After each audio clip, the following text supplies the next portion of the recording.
നല്ല അസൽ ഉച്ചവർക്ക് കഴിഞ്ഞ് എഴുന്നേറ്റ് വന്ന വഴിയാട്ടോ. അങ്ങനെ എല്ലാ ദിവസവും ഉറങ്ങത്തില്ല, വല്ലപ്പോഴും ഉറങ്ങും കേട്ടോ. അങ്ങനെ എഴുന്നേറ്റ് മുഖമൊക്കെ കഴിഞ്ഞ് നല്ല ഫ്രഷ് ആയിട്ടോ. അപ്പോൾ എന്തായാലും ചായ ഉണ്ടാക്കണം, ചായക്ക് കടി വേണം. അപ്പോൾ കടിയൊന്നും ഇല്ലാത്തത് കൊണ്ട് കുറച്ച് പഴം ഇരിക്കുന്നുണ്ടായിരുന്നു. അപ്പോൾ ബോളി ഉണ്ടാക്കാം. ബോളി മീൻസ് പഴംപൊരി, ഇവിടെ ബോളി എന്നാണ് കൂടുതൽ പറയുന്നത്, അതുകൊണ്ടാണ് പറയണേ.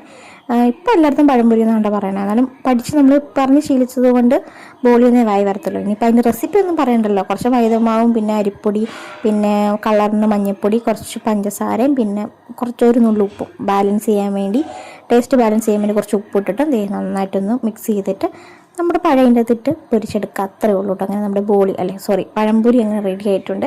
ഇനിയിപ്പം എന്താ, നമ്മൾ ചായ കുടിക്കുക, അത്ര മാത്രമേ ഉള്ളൂ. ചായ കുടിക്കുന്ന വീഡിയോ എടുക്കാൻ പറ്റിയില്ല, അതുപോലെ പഴംപൊരി കഴിക്കുന്ന വീഡിയോ ഞാൻ എടുത്തില്ല കേട്ടോ, സോറി. അങ്ങനെ നമ്മുടെ പഴംപൊരിയൊക്കെ നന്നായിട്ട് വറുത്ത് കോരി പൊരിച്ച് കോരി എടുത്തിട്ടുണ്ട് കേട്ടോ. നല്ല അടിപൊളിയായിരുന്നു കേട്ടോ. അങ്ങനെ ബാക്കി വന്ന മാവിൽ അമ്മ കുറച്ച് ഉരുളക്കിഴങ്ങ് കൂടി ഇട്ട് സെറ്റാക്കി എടുത്തു കേട്ടോ. അത് കഴിക്കുന്ന വീഡിയോ ഞാൻ എടുത്തു കേട്ടോ.